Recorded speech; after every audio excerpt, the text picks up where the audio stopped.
Kontrola výstroje je zameraná hlavne na bezpečnosť hráčov.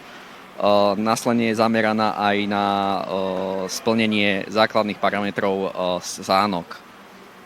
Bolo všetko v poriadku, alebo našlo sa niečo? Naša kontrola prebehla úspešne, bez problémov, takže všetci hráči môžu nastúpiť do šampionátu. Ako konkrétne prebieha táto kontrola?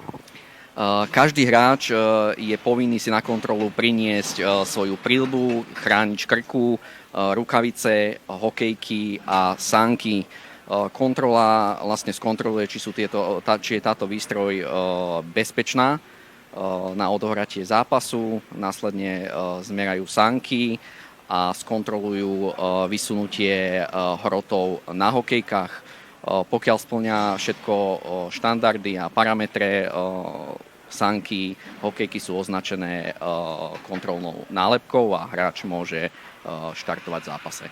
Možno len tak trochu priblížiť bežným divákom, že čo všetko musí kustód zabezpečiť pred zápasom, aby mali hráči všetko k dispozícii?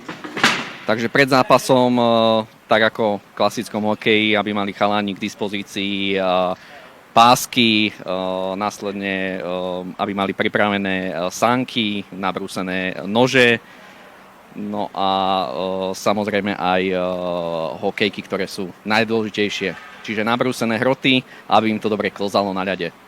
Generálny partner Eco Investment a ďalší partneri. Viac informácií na www.paralympics.sk.